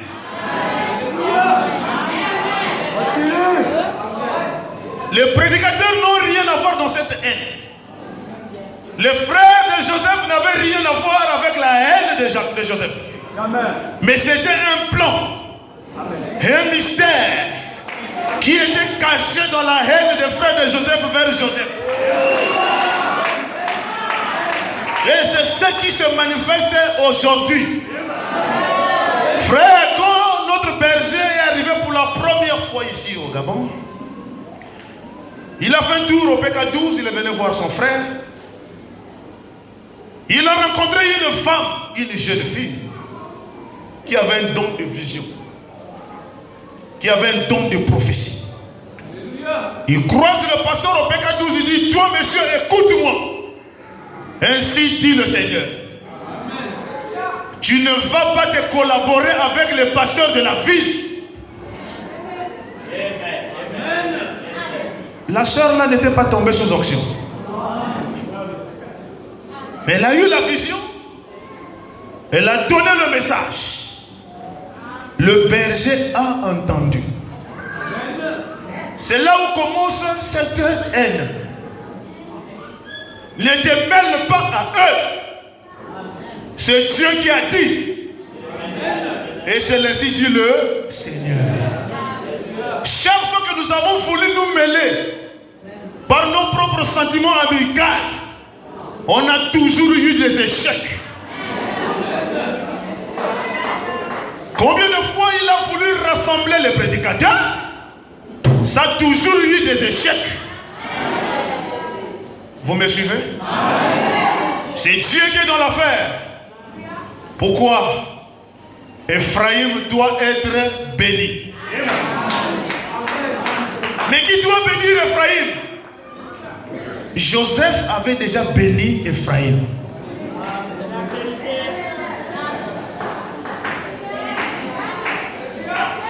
Qui était Joseph? Joseph, avant de quitter son pays, avait reçu une robe multicolore. Et cette robe multicolore, c'est le baptême du Saint-Esprit. C'était le pouvoir d'infaillibilité. Et cette robe-là, c'est Jacob qui lui avait donné ça. Est-ce que vous êtes là? En d'autres termes, Joseph était ordonné avant de venir. Il avait l'onction avant de venir. L'onction de son père est Jacob. Vous êtes là? Et quand Joseph arrive dans le pays étranger, il a eu une femme. C'est le plein évangile. Les enfants sont nés. Vous êtes là? Manassé et Ephraïm. Il les a bénis. Mais Joseph soupirait à rencontrer son père un jour. Est-ce que vous êtes là? Non pas Ephraïm, mais Joseph soupirait à rencontrer son père un jour. Et il a fait des efforts. Il a construit le temple. Il a construit l'église. Il a appelé son père. Est-ce que vous êtes là? Le père était venu avec une double mission. Non pas seulement pour consacrer le temple, c'était aussi pour donner la double portion à Ephraïm.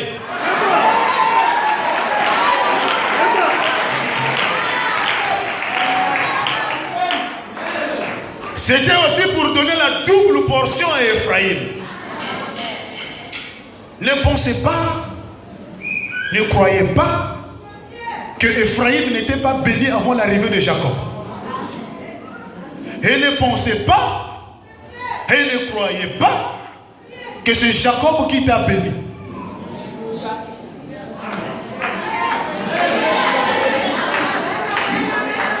Ne pensez pas, et ne croyez pas que Jacob t'a béni. Jacob n'a fait qu'agréer ta foi dans Joseph.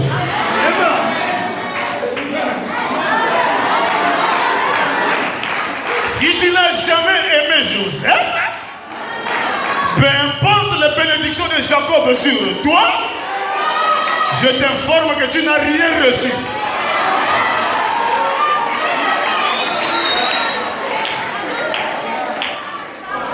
Je t'informe que tu n'as rien reçu. Mais pour que tu puisses recevoir la pleine bénédiction, le remplissage, Ephraïm doit d'abord aimer un Joseph. C'est Joseph qui est son père. C'est Joseph qui l'a engendré. C'est Joseph qui a souffert pour Ephraïm. C'est Joseph qui t'a ramassé dans la boue du péché pour te donner l'image que Jacob est venu voir.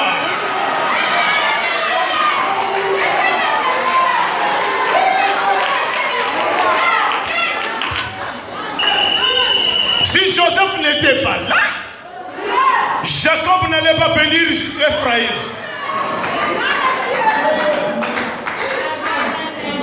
Est-ce que vous êtes là? L'église est divisée? On met l'équilibre. Hein?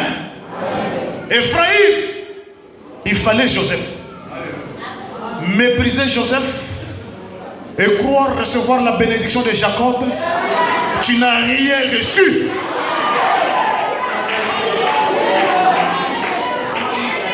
Est-ce que vous êtes là?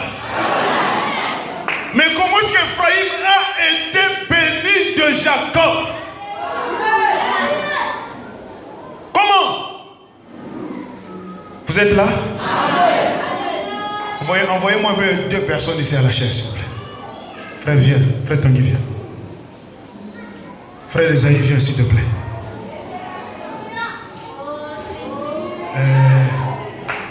Une autre personne va venir pour lire la parole.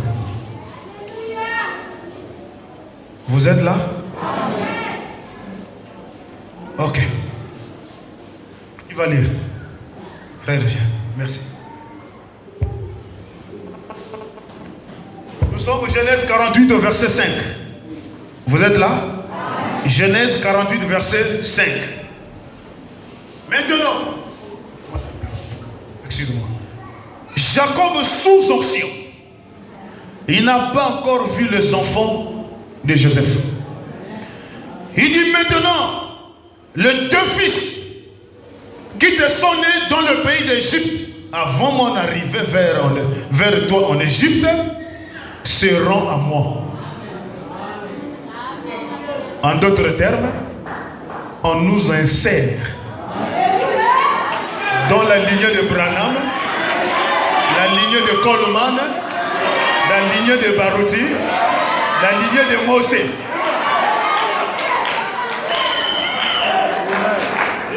La présence de Jacob, c'était pour insérer Ephraïm dans la lignée royale. Alors tu n'es pas n'importe qui ce matin. Maintenant les deux fils qui te sont nés au pays d'Égypte avant mon arrivée vers toi en Égypte seront à moi.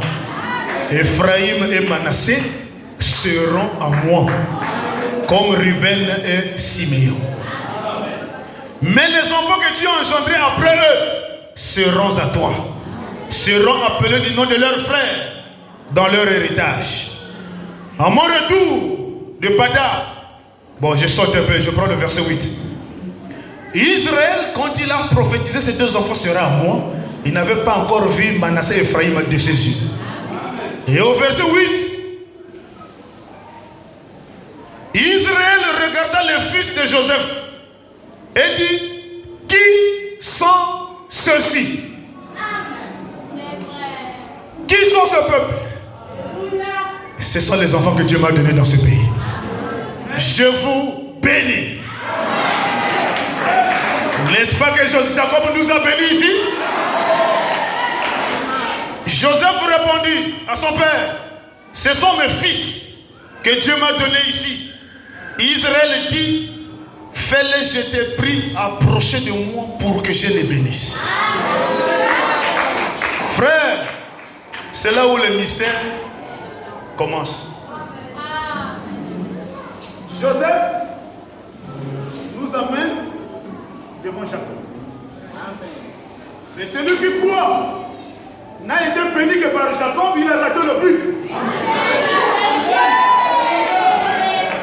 Est-ce que vous êtes là?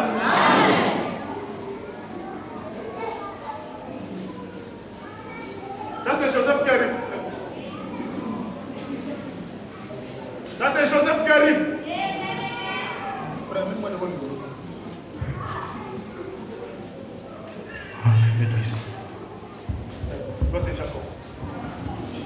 Vous êtes là?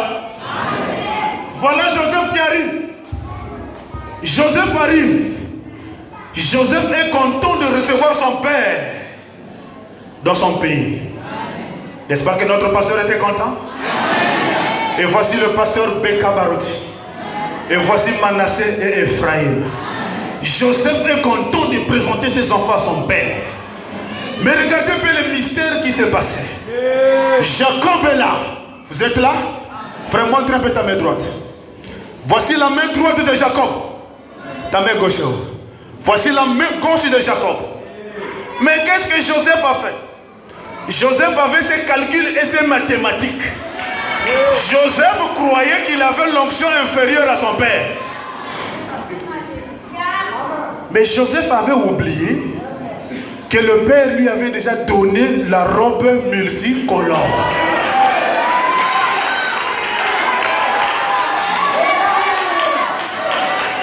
Est-ce que vous êtes là?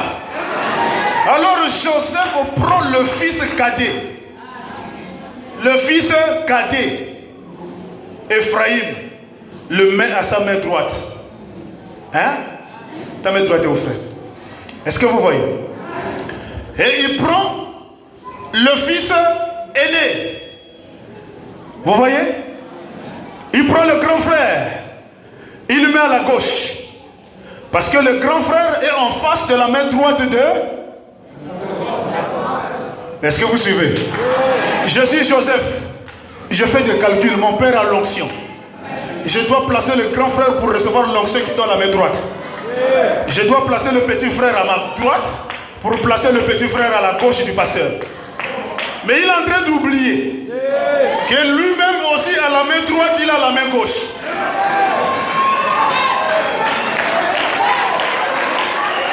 Est-ce que vous regardez l'image? Il est en train d'ignorer quelque chose, que Joseph lui-même aussi a la main droite et il a la main gauche. Pendant qu'il prend le grand frère, lui met déjà à la main gauche, il a réduit l'onction royale. Pendant qu'il prend le petit, le place à sa main droite, il a donné l'onction au petit. Alors il est en train de les avancer vers son père. Papa, voici les enfants que j'ai eus en Égypte. Je les amène vers toi pour que tu les bénisses. Jacob regarde Joseph, mais Joseph ne constate pas l'onction que je lui avais transmise. Qu'est-ce que Jacob a fait? Il a copié les mêmes mains de Joseph.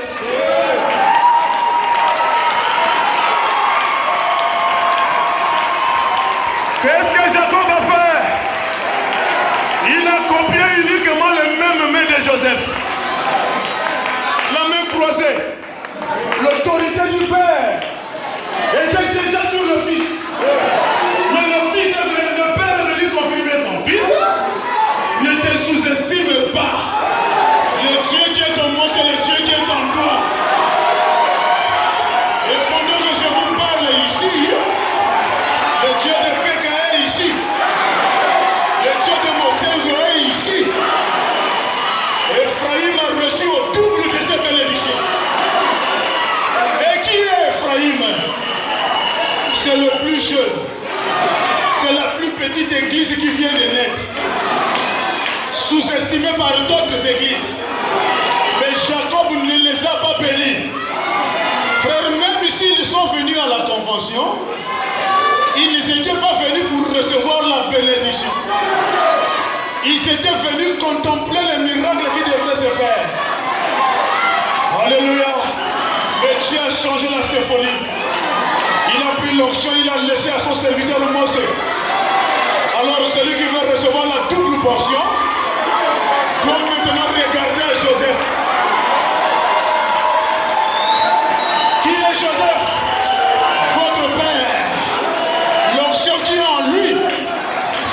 plénitude de la rédemption. Celui qui croit à son ministère sera béni. Celui qui croit à son ministère sera guéri. Il sera élevé. Frère, merci beaucoup. Frère, regardez le mystère. Quand Ephraïm reçoit la bénédiction et de Joseph et de Jacob, il n'était plus n'importe qui. Et je t'informe que toi, Ephraïm, tu n'es pas n'importe qui. Il ne faut plus jamais te sous-estimer. Tu as reçu l'onction de Joseph et tu as reçu l'onction de Jacob. Et quand Jacob te bénit, il dit quoi? Vous êtes à moi. Vous êtes insérés dans la lignée éternelle. Frère, tes manquements ne comptera plus jamais.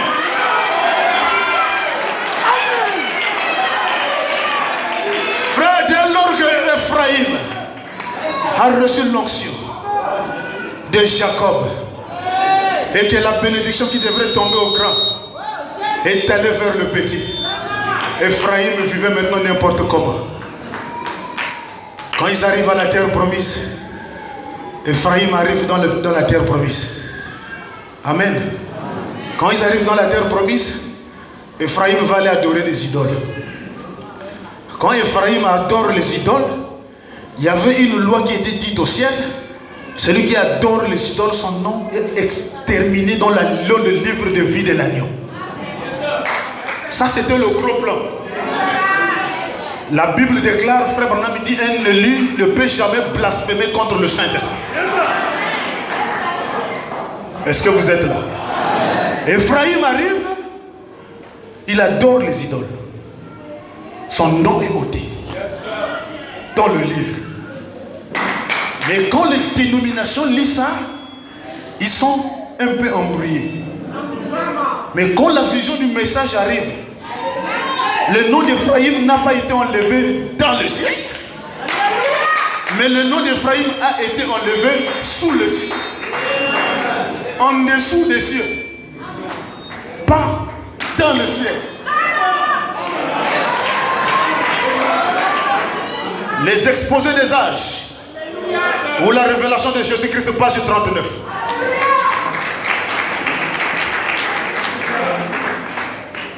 Est-ce que vous êtes là? La gloire de plein évangile, hein, la gloire de Dieu sur le plein évangile. Les exposés des sages de l'église, ou la révélation de Jésus-Christ, page 39. Mais remarquez, une autre glorieuse révélation. Frère Branham me dit, bon, ça je peux sauter, ou bien on peut lire. Remarquez une glorieuse révélation dans ce type avec Joseph. Pendant qu'il était en Égypte, Joseph a reçu une épouse de nation, en qui lui a donné deux fils, Ephraïm et Manassé. Joseph a demandé à son père de bénir les deux garçons, et il les plaça devant Jacob. Manassé le premier-né à la droite de Jacob, Ephraïm à la gauche, Ephraïm à sa gauche. Alors que Joseph allait les bénir, il croisa les mains. Pour que sa main droite se passât sur le cadet, Joseph cria, « Papa, pas ainsi !» Joseph cria, « Papa, pas ainsi !»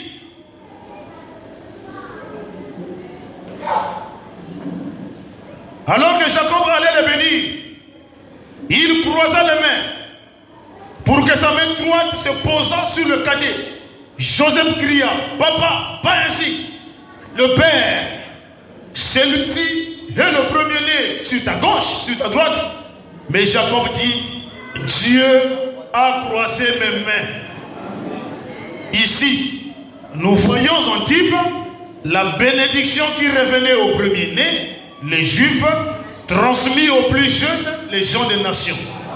Par la croix, les mains croisées. Le Seigneur Jésus-Christ, la bénédiction vient par la croix. Est-ce que vous êtes là? C'était les mains croisées de Jacob. Jacob ne savait pas. Maintenant, exposé des âges, l'âge de Sardes, au paragraphe 200, au page 270. Frère Branham dit, notez bien, le châtiment de l'idolâtrie était que la tribu coupable verrait son nom effacé de dessous les cieux. Vous êtes là? C'est affiché au tableau. Notez bien que le châtiment de l'idolâtrie était que la tribu coupable verrait son nom effacé de dessous les cieux. Deutéronome 29, 20. Il n'est pas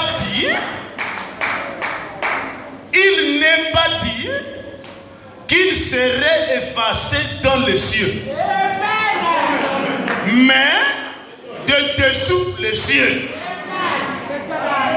Est-ce que vous êtes là? Alors qui est Ephraïm en fait? C'est l'épouse des nations.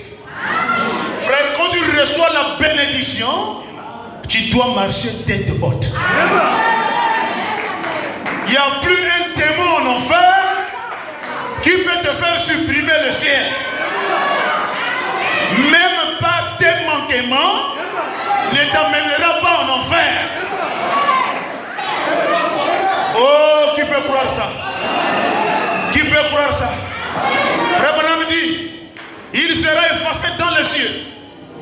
Il n'est pas dit qu'il serait effacé dans les cieux, mais dessous les cieux. C'est bien le cas. Car Israël est retourné en Palestine.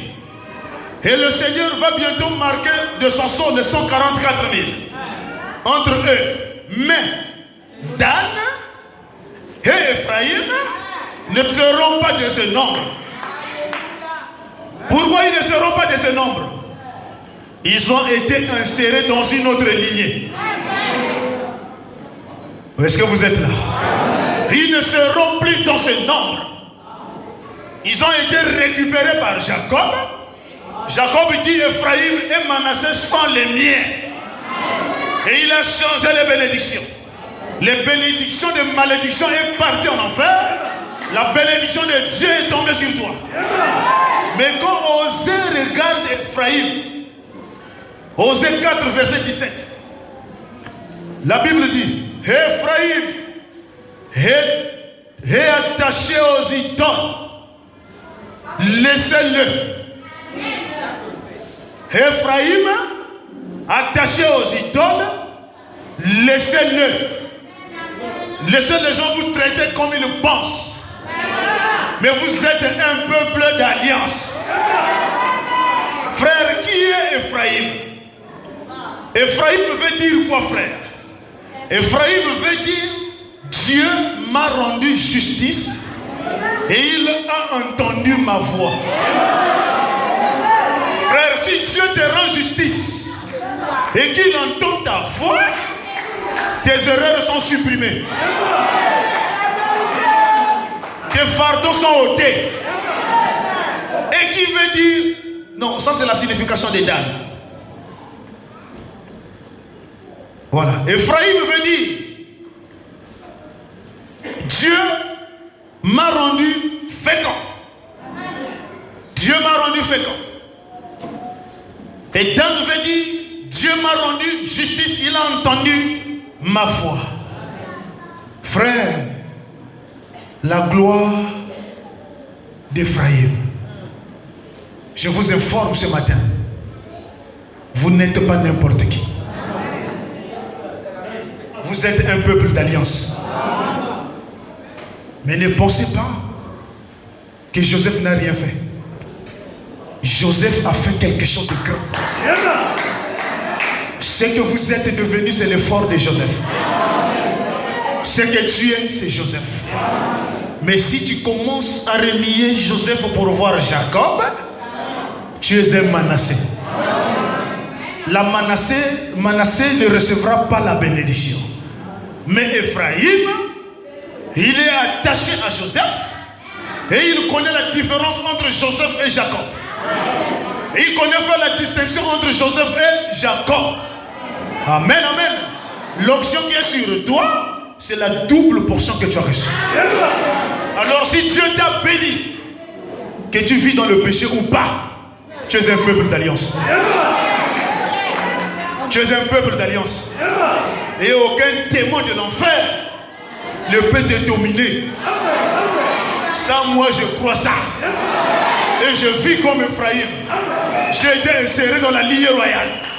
La bénédiction qui devrait tomber sur d'autres églises est tombée sur le plein évangile. Et qui est le plein évangile? C'est la voix de Dieu au Gabon. Vous êtes la voix de Dieu ici. Frère, c'est vous qui allez manifester Dieu dans ce pays. Je vous informe, ne vous sous-estimez pas. Tu es un peuple béni, un peuple d'alliance.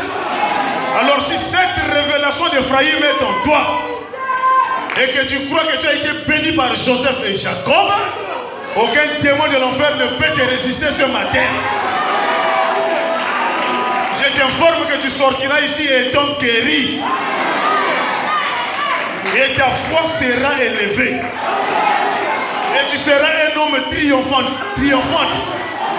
Un homme qui va marcher avec des muscles. Pas un homme qui regarde au souci de la vie. Pas un homme qui regarde à ce que les yeux voient. Mais à compter que Jacob est venu ici. Frère, ayez une nouvelle vision. Et Joseph est en retrait. Joseph va revenir. Frère, c'est la deuxième dispensation.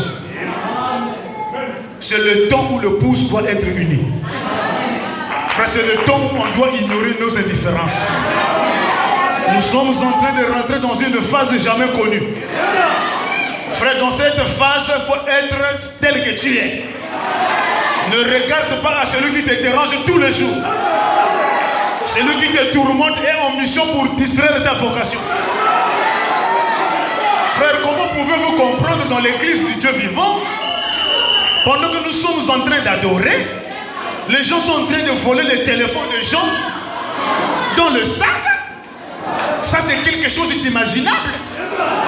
Vendredi, un frère a volé un téléphone ici. Pendant la dernière prière de la fin, pensant que tous ceux qui sont là sont des frères, mais d'autres sont des voleurs, d'autres sont des coulmondias. Le frère est en train de prier, l'autre est en train de voler le téléphone. Frère, si tu es revenu ce matin pour voler, pour attendre la dernière prière pour que tu voles pour la seconde fois, je t'ordonne d'abord de te repentir. Sinon tu mourras l'un de ces 4 matins. Parce que Ephraïm n'est plus n'importe qui. Même quand Ephraïm est dérangé par les pensées, Dieu peut te maudire. Ephraïm ne doit plus même avoir les soucis sur un frère. Ephraïm doit maintenant rester tout le temps en paix. Alors vous qui venez pour déranger la foi des gens, mettez vos attitudes au gardez-vous. Parce qu'il y a des gens où le niveau spirituel est en train d'être changé.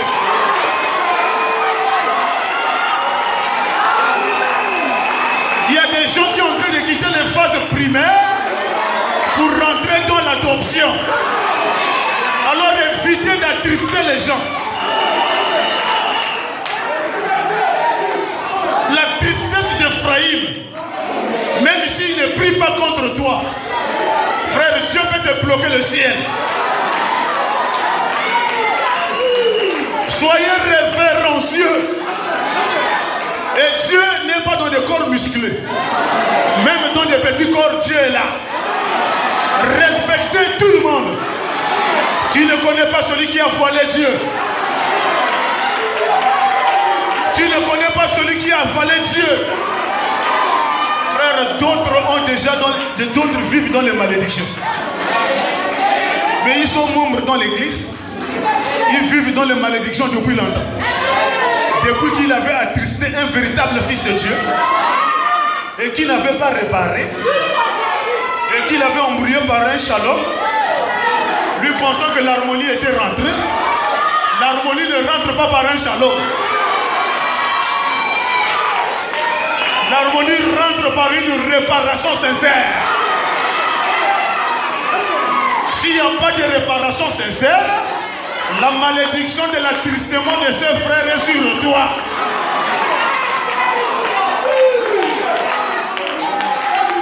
Tu as attristé quelqu'un, tu es à l'aise. Tu es content. Non, je m'en fous de lui. Hein?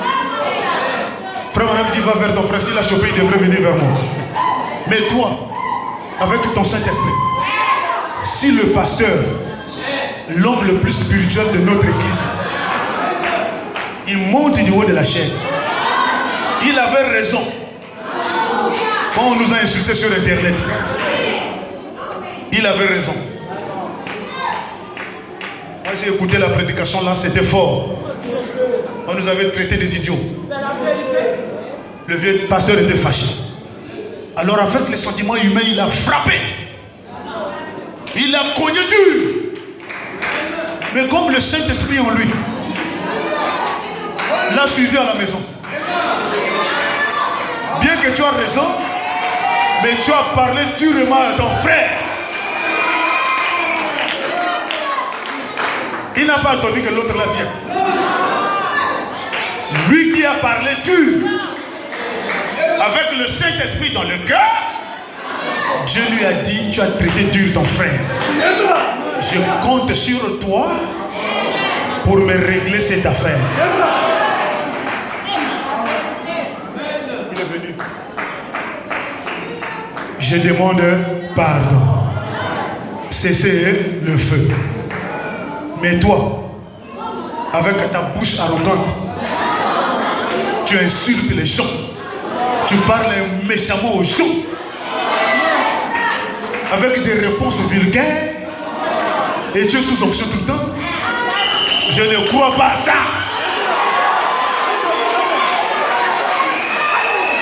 Le Saint-Esprit doit t'amener à être en ordre avec tout le monde. Le Saint-Esprit n'est pas impoli. Le Saint-Esprit est respectueux. Le Saint-Esprit est fidèle. Le Saint-Esprit respecte l'ordre établi dans l'église. Alors Ephraïm est béni. Que le Seigneur vous bénisse. Recevez les bénédictions d'Ephraïm. Que Dieu vous comble au double de ces bénédictions. Que Dieu vous accorde la foi. Que Dieu vous accorde selon le désir de votre cœur. Shalom.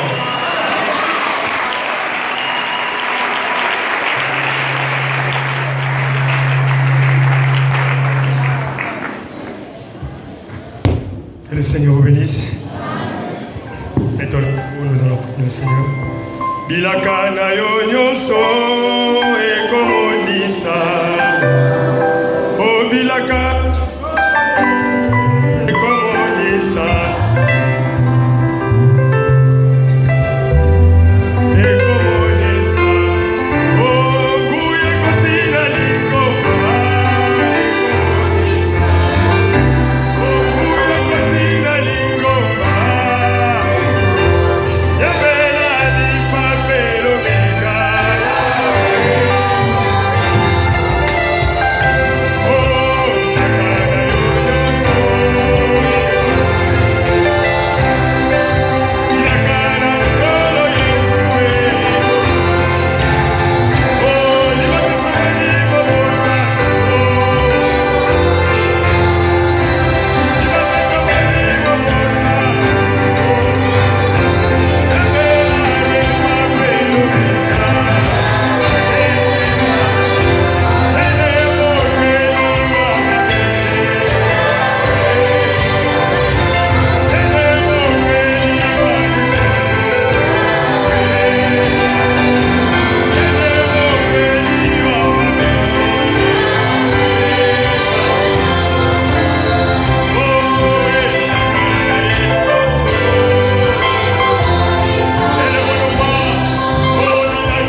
Seigneur, dans la simplicité. Veuille bénir ton serviteur qui a parlé de ta part, Seigneur. Tu as vu toute l'énergie qu'il a dépensée, Seigneur, durant ces 2 semaines.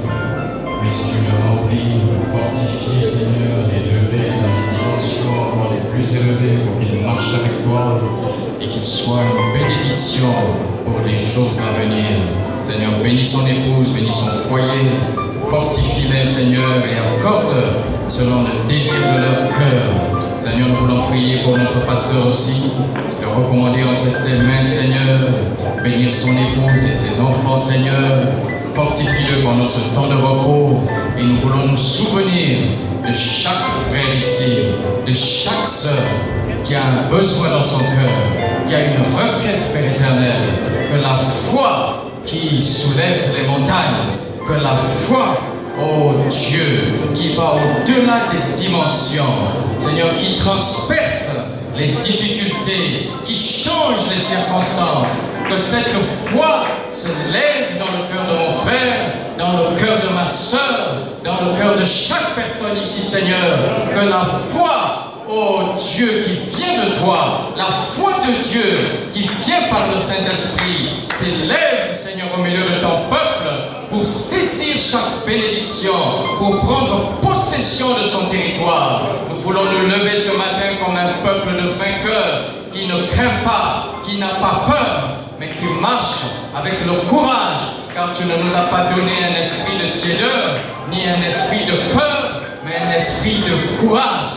Un esprit, Seigneur, qui remporte les victoires, qui marche, Seigneur, malgré les difficultés, malgré les circonstances, quelles que soient les situations, la foi au-dedans de ton peuple remporte les victoires, et nous voulons nous lever comme un peuple de vaillants conquérants qui marche ce matin avec la foi, Père éternel, la foi, une puissance qui vient de toi et qui prend possession de nous, qui nous donne de posséder les portes de nos ennemis. Nous sommes bénis ce matin, oh Dieu, de marcher avec toi, parce que toi, tu es le puissant vainqueur, et nous sommes un peuple de vainqueurs. Nous n'avons peur de rien, nous marchons avec toi, tu campes autour de nous, nous avons la crainte de l'Éternel dans notre cœur, et toi, tu campes autour de nous, tes anges nous précèdent en tout lieu, nous sommes bénis, et nous marchons avec toi dans la victoire, dans la joie et dans la paix. Sois élevé à jamais, Seigneur, parce que chaque requête qu'il y a dans nos cœurs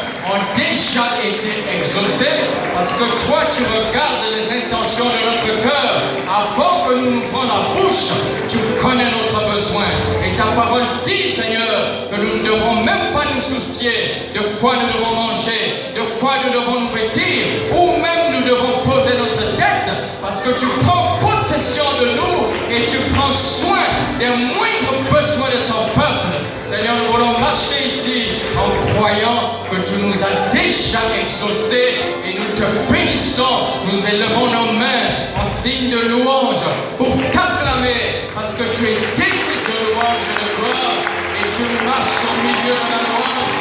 Et même que ton nom soit élevé à jamais, sois glorifié, toi qui parles dans la simplicité, sois béni, et merci parce que tu es avec nous, et tu as promis de ne jamais nous abandonner. Tu es un Dieu fidèle, et nous voulons être fidèles avec toi. Sois élevé, que ton nom soit béni, dans le parfait nom de Jésus-Christ. Nous t'avons prié, Seigneur. Veuille prendre en compte tout ce que nous avons oublié de mentionner, que toi tu le prennes, parce que tu es un Dieu qui voit au-delà de nos yeux. Que ton nom soit béni et que ton nom soit glorifié, dans le parfait nom de Jésus-Christ.